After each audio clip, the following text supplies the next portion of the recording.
네 번째, 구원에 대해서 제한을 두거나 구원의 한계를 두는 곳, 그런 곳은 이단이라고 볼 수가 있습니다. 하나님의 구원에 대해서 이야기를 하는데요. 자, 하나님은 모두 다 구원을 하길 원합니다. 누구나 구원하길 원하고 누구나 천국에 가길 원한다고. 디모데전서 2장 3절에서 4절, 베드로 후서 3장 9절에 보면은 모두가 멸망하지 않고 회개에 이르기를 원하고 같이 천국에 가기를 원하는 하나님의 뜻이 나와 있습니다. 모두가 구원에 이르기를 원한다고 되어 있어요. 결국에는 모두가 하나님의 말씀을 듣고 구원을 이루고 다 천국에 이르기를 원하는 거예요. 그렇게 창조, 구원을 이루지 않았다면 뭐하러 다 하나님 태어나게 하셨을까요? 그렇죠? 결국에는 다 천국에 가기 위해서 육을 만든 거라니까. 다섯 번째, 예수님에 대해서 제대로 얘기하지 못하면 이단이에요. 예수님의 그 상황, 뜻, 왜 예수님이 핍박을 받았고 왜 어려움을 처했는지 그런 다양한 것들. 그리고 예수님은 그때 당시에 영으로 오셨습니까? 육신으로 오셨습니까? 육신으로 왔어요. 영에 대한 육도 구분도 제대로 할 줄 알아야 되고 하나님의 말씀도 구체적으로 제대로 할 줄 알아야 됩니다. 자, 여기서 얘기하는 이단의 기준은 하나님의 입장에서 이야기하는 이단의 기준이에요. 그 다음에 여섯 번째, 성경을 임의로 푸는 자. 자, 여기에서 솔직히 제가 이야기하는 부분 많이 걸리실 거예요.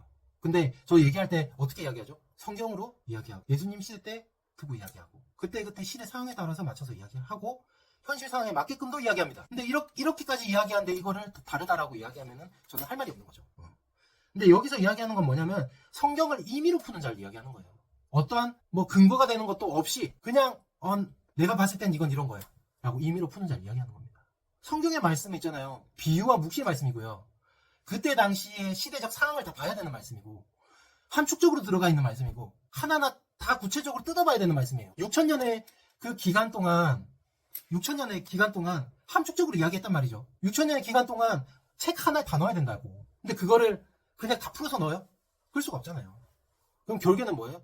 결국에는 풀어야 돼요. 예수님이 뭐라고 얘기하셨냐면 예수님이 마태복음 13장 34절에 보면요.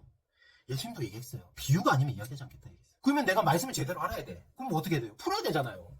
근데 푸는 사람을 보고 이단이라고 이야기하면 성경은 어떻게 이해해야 돼요? 맞잖아요.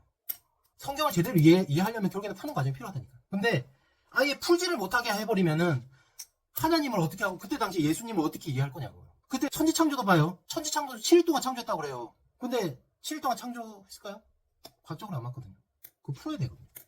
어떻게 풀어야 되냐? 과학적인 법칙에 맞춰서 풀어야 돼요. 이치에 맞춰서. 그죠? 함축적인 것들을 하나하나 다 7일간에 창조했다? 흙으로서 사람을 만들었다? 그대로 믿으십니까? 그대로 믿어요. 초등학생들도 웃어요. 전혀 맞지 않는 말이거든요. 근데 성경이 진리라고 이야기를 하잖아요. 성경이 진리라고. 근데 성경이 진리라고 이야기하면서 전혀 그런 말을 믿고 있다. 진리라면서 왜 과학이랑 달라요? 왜 사회랑 달라요? 모순이 있는 순간 진리는 아닌 거예요. 그래서 여러분들 다양한 각도로 풀어보셔야 돼요. 그래서 이래도 맞고 저래도 맞고. 그죠? 그래서 창조에 대해서도 제가 왜 이렇게 성경에 적을 수밖에 없는지에 대해서 시대적 상황과 여건을 말씀드릴 거예요. 네. 7일? 맞아요. 성경에 적힌 게 맞는 말은 맞아요. 근데 그게 어떤 의미에서 7일인가를 이해해 볼 필요가 있다는 겁니다. 그래서 다양한 비유가 있다는 거예요. 그래서 여러분들 비유를 무조건 푼다, 성경을 푼다라고 해서 이단으로 볼 게 아니라는 거 말씀을 드렸고요.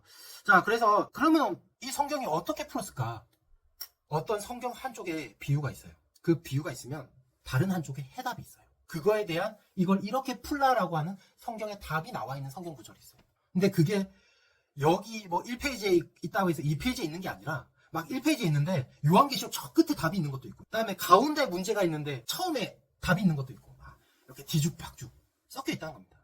그래서 이 성경에 대한 비밀들 해결을 어떻게 풀었냐면 제가 현재 듣고 있는 이 말씀을 전하시는 목사님께서 성경을 2000번에서 3000번 정독을 하시면서 퍼즐을 하나하나 푸셨어요. 여기에 문제, 여기에 답.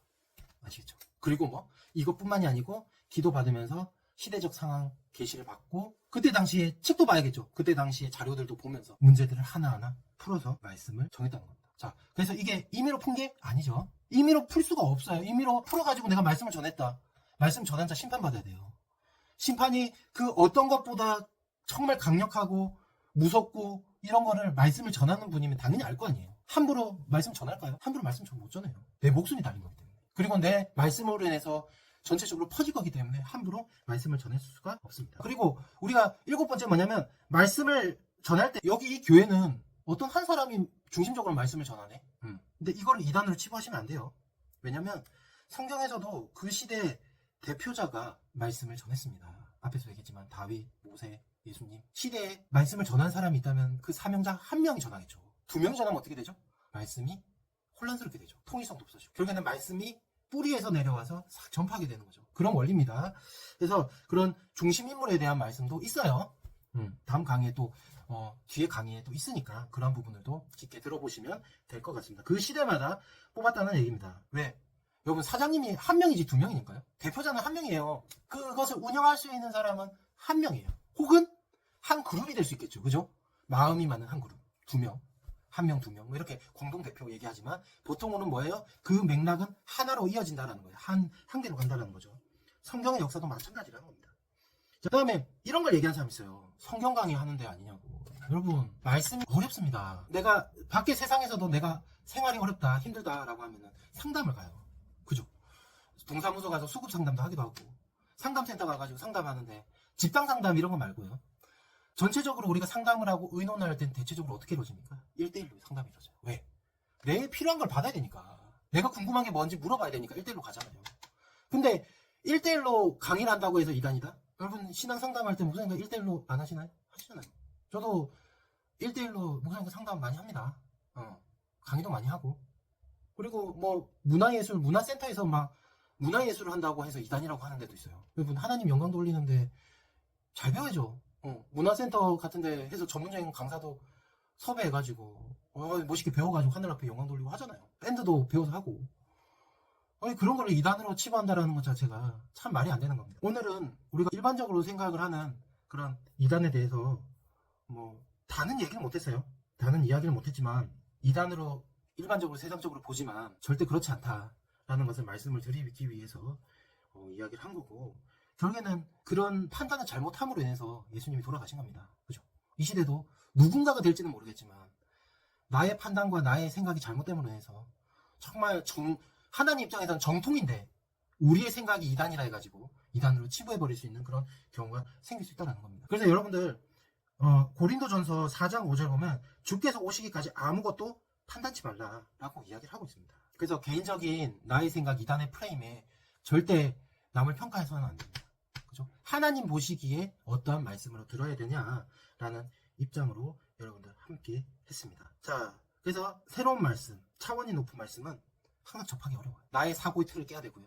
세상의 고정관념을 깨야 되고 혼자 이렇게 도전을 해야 되는 겁니다. 그 과정은 쉽진 않습니다. 그렇지만 그 과정을 이겨나감으로 통해서 여러분들이 더 높은 정상에 올라갈 수 있을 거라고 생각이 듭니다. 오늘 이 시간 또 길지만 기준에 대해서 이야기를 했습니다. 그래서 여러분들 절대 뭐 제가 이야기하는 이 말씀을 안 들어도 돼요. 안 들어도 되지만 아마 들으면 들을수록 확신을 하게 될 겁니다. 그래서 다른 데서 만약 이 말씀을 다양한 말씀을 듣더라도 여러분 기준선에서 확실하게 확인을 가지시고 말씀을 들어보시기를 부탁을 드리겠습니다. 함께 해주셔서 감사드립니다. 세상의 빛 말씀 채널이었습니다. 감사합니다.